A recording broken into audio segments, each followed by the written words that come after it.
Le Congrès américain organise cette semaine des auditions sur la question de savoir si les États-Unis doivent cesser de manière permanente de financer l'UNRWA, l'agence des Nations Unies chargée de soutenir les 1,5 million de Palestiniens définis comme des réfugiés dans la bande de Gaza. Certains donateurs importants, dont les États-Unis, ont suspendu le financement de l'UNRWA en réponse aux récentes révélations israéliennes, selon lesquelles des membres du personnel de l'UNRWA ont participé activement au massacre perpétré par le Hamas le 7 octobre en Israël, qui a fait près de 1200 morts. Israël a présenté des preuves d'actes commis par au moins 12 membres du personnel de l'UNRWA, notamment l'enlèvement d'une Israélienne et la participation à un massacre dans un kibboutz. En outre, environ 10% des employés de l'UNRWA à Gaza ont des liens avec des groupes militants islamistes et 50% ont des parents proches qui appartiennent à ces groupes, selon UN Watch, le groupe de surveillance qui a présenté des preuves à la commission du Congrès. Nous publions un nouveau rapport intitulé UNRWA Terrogramme,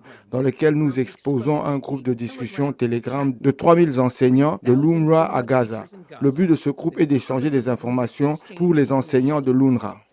Mais parmi les 249 000 messages que nous avons téléchargés avant qu'ils ne soient supprimés, ils célèbrent à plusieurs reprises le terrorisme le 7 octobre et les jours suivants. L'UNRWA emploie 13 000 personnes à Gaza, dont la plupart sont des enseignants dans ses écoles.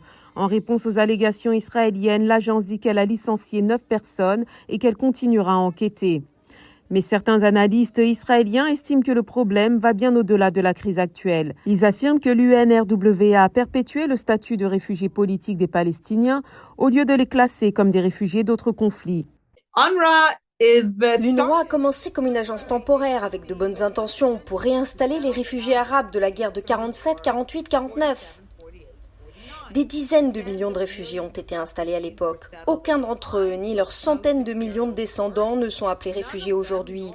Ils sont partis se construire une nouvelle vie, à l'exception des Palestiniens.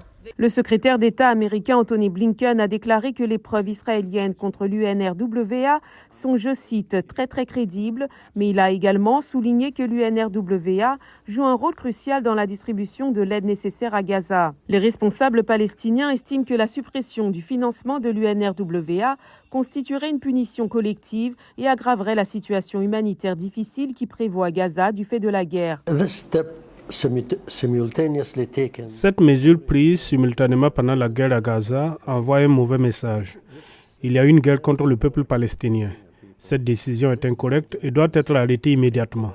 Nous demandons instantanément à tous ces pays de reprendre le financement de l'UNRWA car il s'agit d'une question humanitaire. Les Palestiniens craignent que si l'UNRWA n'est pas en mesure d'opérer à Gaza, les plus d'1 million de personnes hébergées dans les écoles de l'UNRWA subiront une crise humanitaire encore plus grave.